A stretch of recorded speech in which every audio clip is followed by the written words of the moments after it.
Ba-na-na-na-na-na. Hey, ba-dum-bum-bum-bum. Ladies and gentlemen, boys and girls of all ages, welcome to KocoSports. It's where the world comes cash, your home for combat sports, and above all, where it's okay to be a passionate fan. I am the huge one, aka the idiot Dave Koco from DAVKOCO.com. We do watch parties of Pro Wrestling Noah, New Japan, Tokyoshi Pro, which we'll be doing in a few minutes. Impact, AEW, Brawl USA, and a bunch of different pro wrestling groups that we are expanding to. Also DDT on twitch.tv/KocoSports. You can find us on Twitch, Twitter, Facebook, Instagram, and TikTok at KocoSports. Now, I got to ask you the most important question that has ever been asked on the internet. Do you give this show a win, loss, or tie? What did you think of Pro Wrestling Noah Destination 2022? I give it a huge win, but it's a bigger win than just if it's not just an individual win. This was, I talked about this in the New Japan review. New Japan Night 1 at G1, which was free, and Pro Wrestling Noah Destination were both on at the same time, and I was watching both like it was the Monday Night War. That won the attention span. Almost everyone that had both were watching Noah. Noah outdrew them in the attendance, even though New Japan looked more filled. But when they went to ticket sales, New Japan is very good at lighting their arena to look more filled than it is. I don't know if that's a skill you want to have, but it's a skill they have. But overall, I think Pro Wrestling Noah is slowly but surely winning the battle of Japan, and I think they're going to win over a lot of North American fans soon. I think stage-wise, present-wise, booking-wise, talent-wise, match-wise, trying-wise, Pro Wrestling Noah is blowing it out of the water, and slowly but surely, it's going to be interesting if it picks up in the North American crowd. Like I say, hashtag not advertised, hashtag obviously. You can watch this on Wrestle-Universe. You also get DDT, Tokyoshi Pro. We do watch parties on the Twitch. All right, I give it a win, and it was a huge one. It was a huge one. One thing we do have to talk about, Michael Elgin finding himself in bad luck. There's a part of me that wonders, is he really dumb or is this a lie? Elgin, he couldn't make the show. He was arrested for stealing protein powder. And there's a good chance that he might get kicked out of the country and never be able to come back, or there's a good chance he might go to jail for 5 years. We'll keep up with the story. It was a mystery why Elgin couldn't make it. People thought he was injured. People weren't sure. But there are reports in English and Japanese that he was arrested for stealing protein powder, which, for those that don't know, protein powder is not that expensive and not hard to get. And we live in a country where, in Japan, it's not difficult to get steroids. Weed, impossible. Steroids, you go to gym and you look like you're a little bit in shape. They're like, hey, you need help? And then they just like do that towards their bag. Like, hey, you need a little boost, a little kick. What you doing over there? But I don't know. I don't know if this is a lie or he's the dumbest human being alive. Because when I wasn't fat, I used to be an athletic dude. And I've played, it seems like a fucking brag and people get all jealous, but I played semi-pro basketball in Japan. I don't bring it up often because some people are like, you're fucking full of shit. I'm like, oh, that's why I don't bring it up. But there's protein powder everywhere. I've been a reporter and I've been close to pro wrestling. I've been to New Japan, Noah, Wrestle One. I've been everywhere. There's steroids and protein everywhere. Just, how the fuck can you get protein? I don't fucking get it. I don't. Unless he's just a fucking asshole. I don't understand. Like, literally, we got protein over here. Elgin, you could have fucking asked. You're going to get kicked out of a country that you're getting over with in 2 different companies. And there's a good chance you can go to 5 years in jail because, Japan will fucking get a confession out of you. And the way there's a dark side of Japan, and getting confessions is definitely one of the darkest sides of Japan. There's a lot of videos on it. So they'll get their confession. The problem is, will they settle to never come back to the country? Will they settle for 5 years in jail? I don't know. This is either a cover-up for something else, or you're fucking dumb. You're really fucking dumb. Listen, if you're a pro wrestler and you are like, hey, I'm going to spend 5 years in jail or get protein powder, look me up. I live in Yokohama. I'll get you some goddamn protein powder, you fucking idiots. There's no way this can be a true story. If this is a true story, he might be the dumbest fucking human being alive. But anyway, he wasn't on the card. All right, let's break it down. The good, they're destroying the war on Japan. Like the battle, the Monday Night War, whatever you want to call it, is big time in Noah's favor. Big time in Noah's favor right now, and hopefully they can build off that momentum. All right, let's break it down as best we can. You got Ohara, High 69, Kondo, and Tadasuke defeat Kotoge, Harada, Xtreme Tiger, and Shuhei. Wouldn't be Japan. Doesn't matter. You go to Noah. You got Dragon Gate. Dragon Gate does it right, though. I won't apologize to Mr. Dragon. Dragon Gate does it right, but no matter what, you're going to get like 5-on-5, 10-on-10s. But here's an interesting fact that I also said. Noah started way before New Japan and ended after New Japan. I was kind of hoping that Noah would be over so I could, watch one at a time because I'm a spoiled bitch. That was not the case. I had to rewatch New Japan, G1. So there you go. Then you got the 10-man tag. You got Greene, Dr. Wagner Jr., Rene Dupree, who I am convinced Rene Dupree can play the part of Don fucking Flamingo in Mike Tyson's Punch-Out, the movie. Okay, listen, my dream job as a writer is I want to either write the novelization or the cinematic universe of the Punch-Out universe. Nintendo, I don't think it will ever happen, but I'm just going to put it out there in the world. I'm going to put it out there in the world. And if I do, if let's say dreams do come true, Rene Dupree, you're playing Don motherfucking Flamingo, okay? You got Simon Gotch, who looks completely different and a different style. You got Stallion Rogers. They defeat Inaba, Sakuraba, the legend.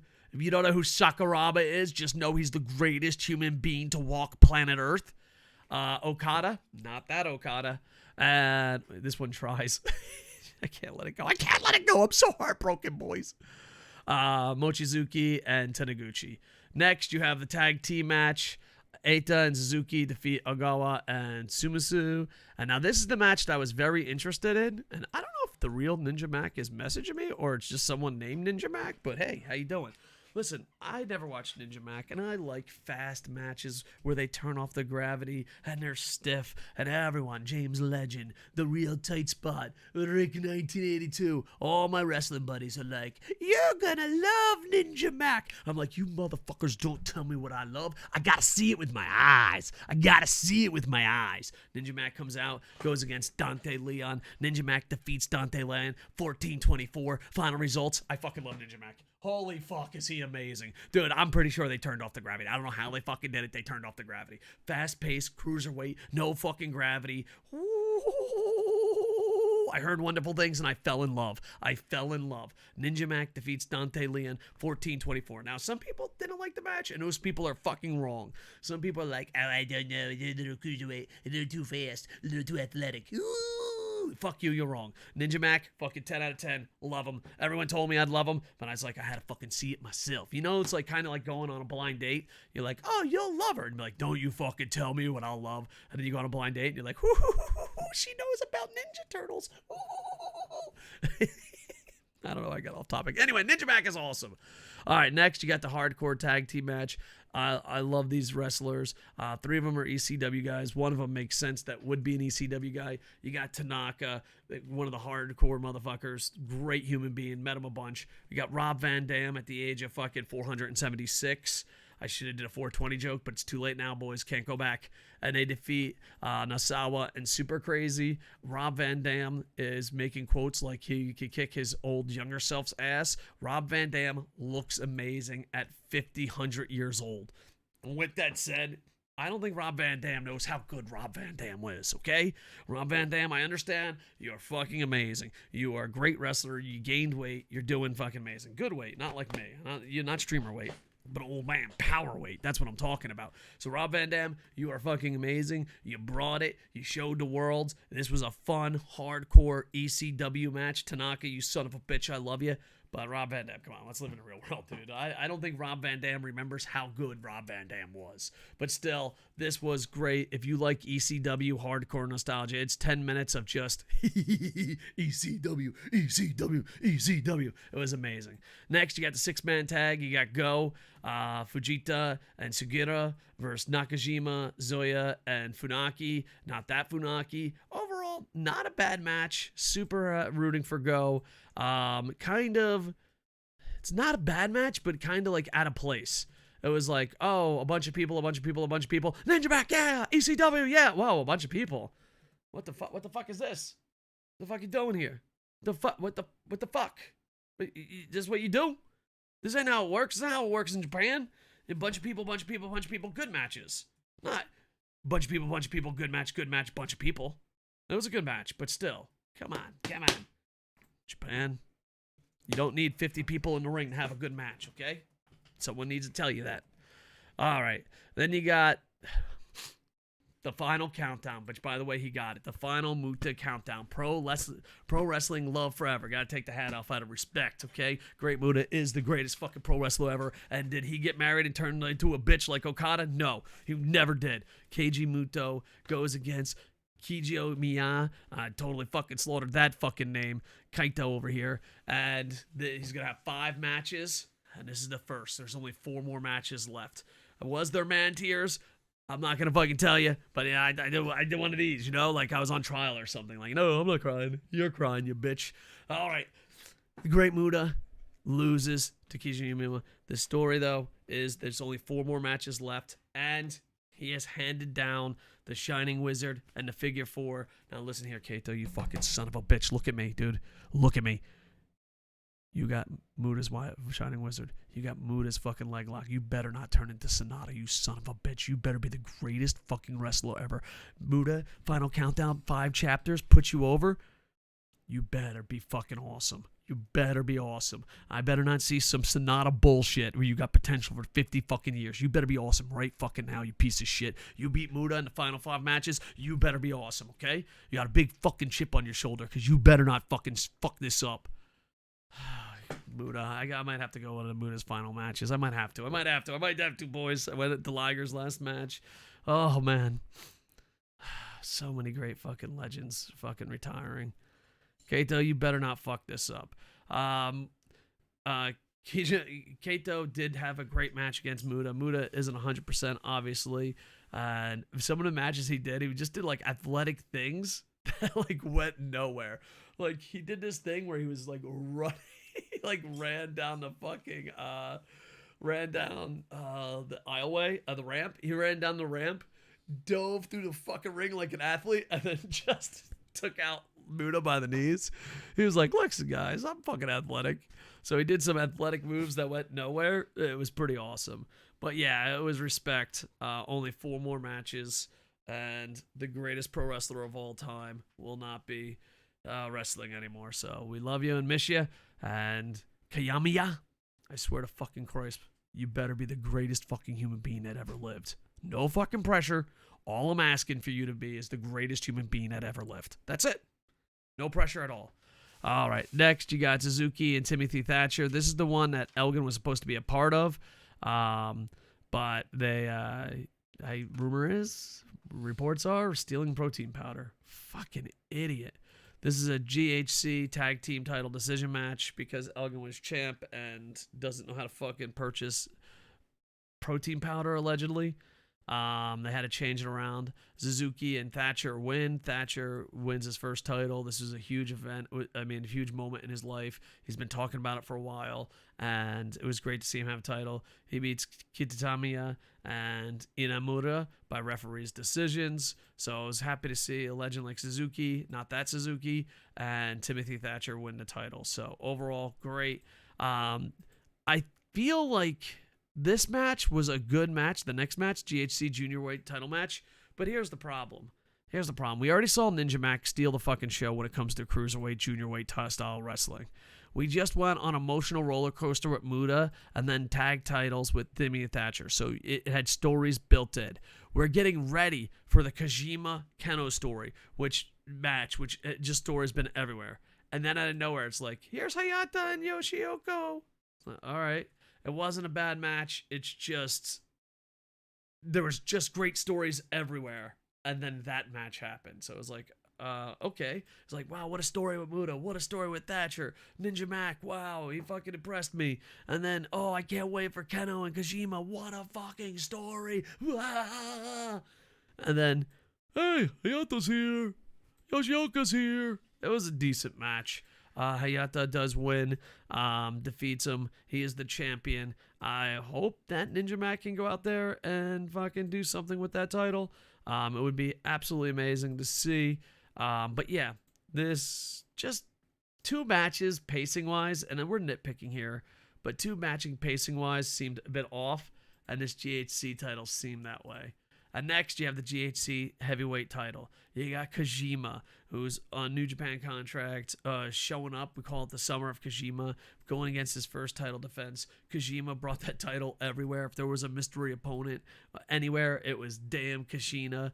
Kenna told such a great story, and it's one of those moments. There's one of those moments that you don't need many fucking words, and people overanalyze it. You know, there's people that try to make this happen, and then there's moments where you're like, fuck yeah. Example, Ibushi and Kenny Omega making eye contact with Ibushi on the ring apron, Kenny Omega up on the apron. Just your imagination, stories went fucking wild. What a moment. They had that with Kenna. Kenna, they're doing a video package. The video packages tonight were amazing. The presentation was amazing. Kenna's doing a video package and he goes on a fucking run. And he stops. And he looks to the left. And the camera zooms to the left. And they're at the New Japan dojo. And then he just keeps running. That's it. That's it. That's the fucking moment. And pro wrestling fans of Japan and Noah went batshit insane. Batshit insane. Dude, like, it was one of those moments in time where like 50 fucking stories happened at once, and it caught the imagination of super fans. It caught the imagination of fans, and it's that. It's the golden lovers staring at each other moment. There's moments in life where you're just like, holy fuck, nothing has to be said. This is fucking amazing. It was it. And Keno was not just going against Kojima. It was him versus New Japan. It was, we are Noah. We are Noah versus the rest of the world. It was, you know, one of the greatest lines ever spoken. You worship a god that doesn't love you. It was every fucking thing in one quick fucking moment. And people are like, oh, he like, and the thing is then, like, it built up. He's not just going against Kojima. He's going against New Japan. He's going against Okada. He's going against a fucking brand that has forgotten who they are.